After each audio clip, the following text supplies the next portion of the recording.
Assalamu alaikum.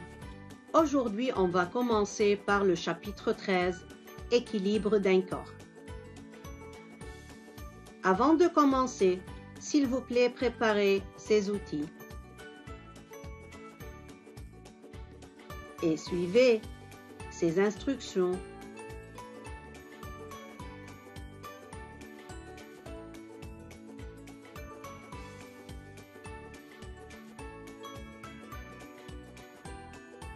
À la fin de cette vidéo, vous serez capable de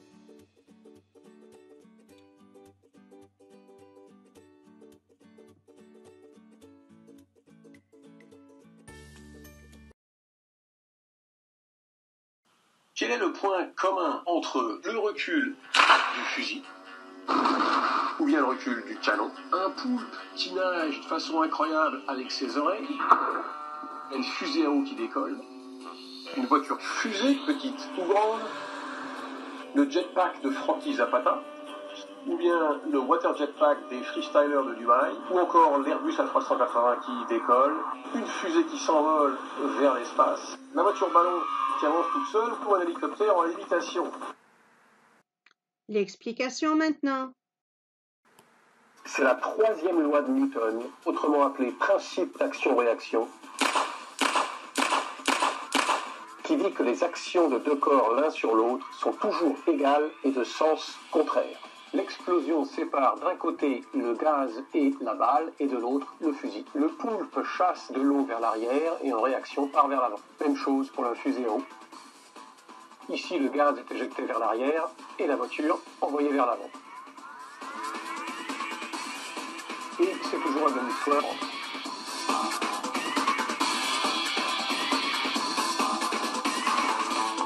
Ici, ma main par la portière qui arrive à toute vitesse parce que je suis dans la voiture, dévie de l'air vers le bas et en réaction part vers le haut. Pour l'hélicoptère, c'est exactement la même chose. Il envoie de l'air vers le bas avec ses pales en mouvement et en réaction part vers le haut. L'idée qu'on va aborder dans cette vidéo, c'est le principe d'interaction.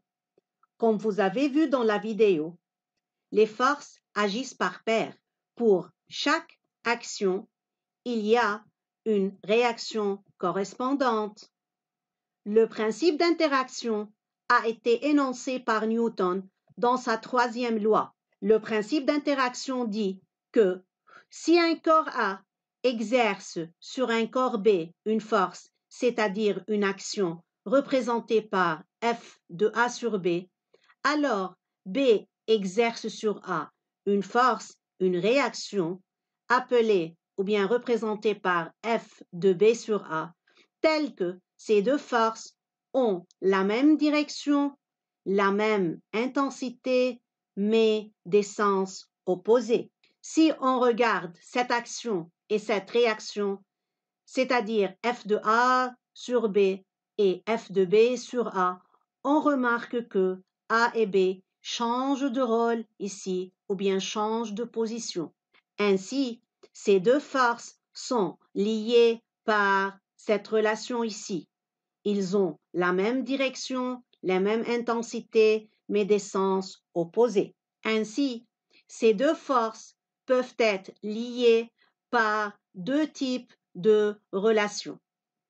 On a la relation vectorielle et la relation des intensités. Pour bien comprendre, on va aborder un exemple d'interaction. Dans cette figure, le pied exerce une force sur le sol, représentée par F du pied sur le sol. Le pied fait la force et le sol reçoit cette force. Cette force est représentée par ces flèches jaunes sur cette figure. En revanche, le sol réagit par une force qu'il exerce sur le pied. Et cette force est représentée par les flèches bleues sur la figure. La force exercée par le pied sur le sol et la force exercée par le sol sur le pied sont dites les forces d'interaction entre le pied et le sol. Chers élèves, si vous êtes demandé de donner le nom des forces d'interaction, il faut faire attention au nom des corps qui interagissent ensemble. Et vous allez utiliser ces deux noms pour écrire le nom des forces d'interaction. Regardez ici, on a le pied et le sol. Les forces d'interaction entre le pied et le sol sont la force exercée par le pied sur le sol et la force exercée par le sol sur le pied. Le principe d'interaction dit que ces deux forces ont la même direction. Regardez cette flèche jaune et cette flèche bleue qui représentent ces deux forces. Ils ont la même direction qui est oblique. Aussi, ces deux forces ont la même intensité. Regardez la longueur de ces deux flèches. Elle est la même aussi pour une même échelle pour les deux. Donc, ces deux forces ont la même intensité. Concernant leur sens, on peut remarquer qu'elles ont deux sens opposés. Regardez la pointe de la flèche noire ici. Donc, ces deux forces ont deux sens opposés. Cette phrase peut être traduite en une relation vectorielle. Dans cette relation vectorielle, la somme de ces deux forces est nulle. Regardez, c'est le vecteur 0, puisque ces deux forces ont deux sens opposés et des intensités égales, alors l'une va annuler l'autre et la résultante de ces deux forces va être le vecteur 0. Cette relation s'appelle relation vectorielle entre ces deux forces d'interaction. N'oubliez pas de mettre les flèches, surtout sur le 0 ici. Aussi, on peut exprimer cette relation vectorielle comme ça. Ce sont les deux forces d'interaction. Ils ont une intensité égale ici, mais le sens est opposé, ce qui est représenté par le signe moins ici, et ce sont les deux vecteurs force. Un autre type de relation existe, c'est la relation des intensités. C'est tout simplement cette égalité. Dans cette relation, on dit que la force exercée par le pied sur le sol est égale à la force exercée par le sol sur le pied. Donc, une seule caractéristique est donnée ici qui est l'intensité. Ce sont les deux forces. On ne met pas des flèches. Il n'y a pas de signe négatif ici. On ne parle pas de direction ni de sens. On parle tout simplement de l'intensité. Abordons quelques exemples d'interaction de la vie quotidienne. Ici, l'homme exerce une force sur la balle et, en revanche, la balle exerce une force sur l'homme qui est retiré en arrière. Un autre exemple ici, c'est l'interaction entre le marteau et le verre.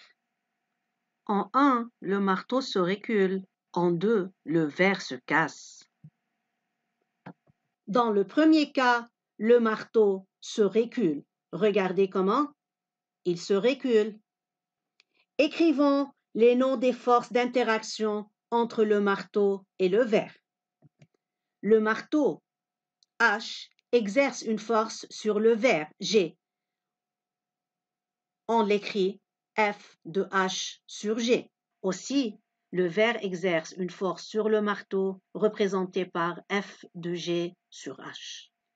Considérons le deuxième cas où le verre est cassé. Regardez, le verre est cassé maintenant. Quelles sont les forces d'interaction entre le verre et le marteau? Tout d'abord, le marteau exerce une force sur le verre, représentée par F de H sur G, et le verre exerce une force sur le marteau, représentée par F de G sur H.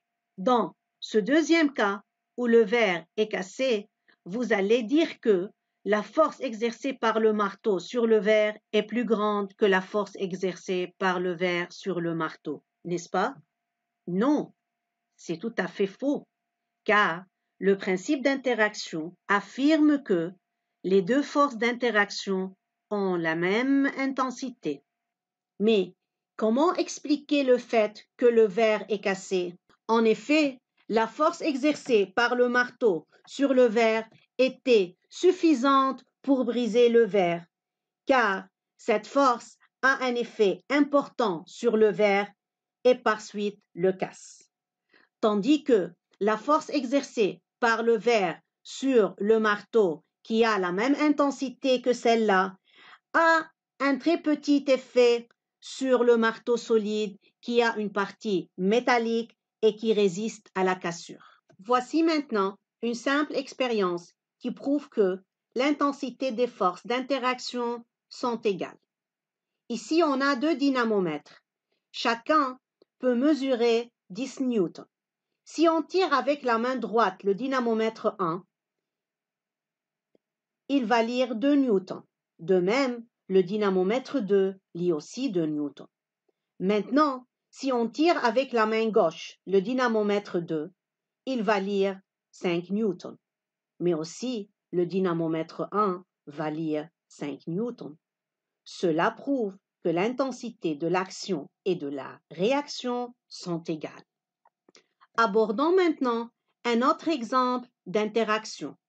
C'est l'interaction entre un livre et la Terre. Quelles sont les forces d'interaction entre la Terre et le livre? Arrêtez la vidéo et essayez de les écrire.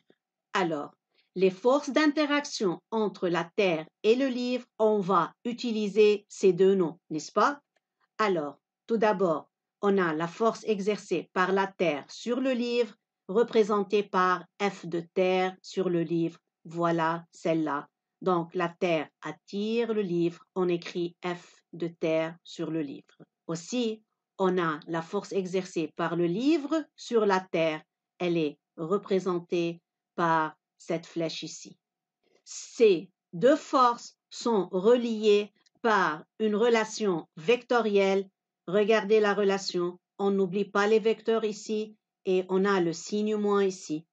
Aussi, on peut l'écrire d'une autre façon en faisant la somme de ces 2 forces qui est égale au vecteur nul. N'oubliez pas la flèche au-dessus du 0. Aussi, on peut écrire la relation des intensités. La force exercée par le livre sur la Terre est égale à la force exercée par la Terre sur le livre.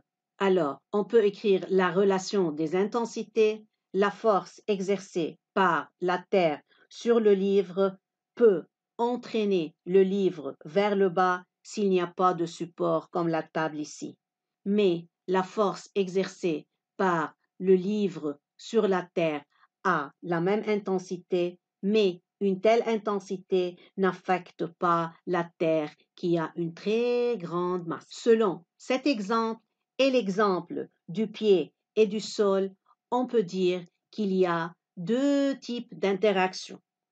Le premier, c'est l'interaction de contact, comme celle du marteau et le clou, et l'interaction entre la balle et la raquette de tennis. Regardez, dans ce cas, il y a un point de contact et les 2 forces d'interaction présentent le même point d'application. Regardez.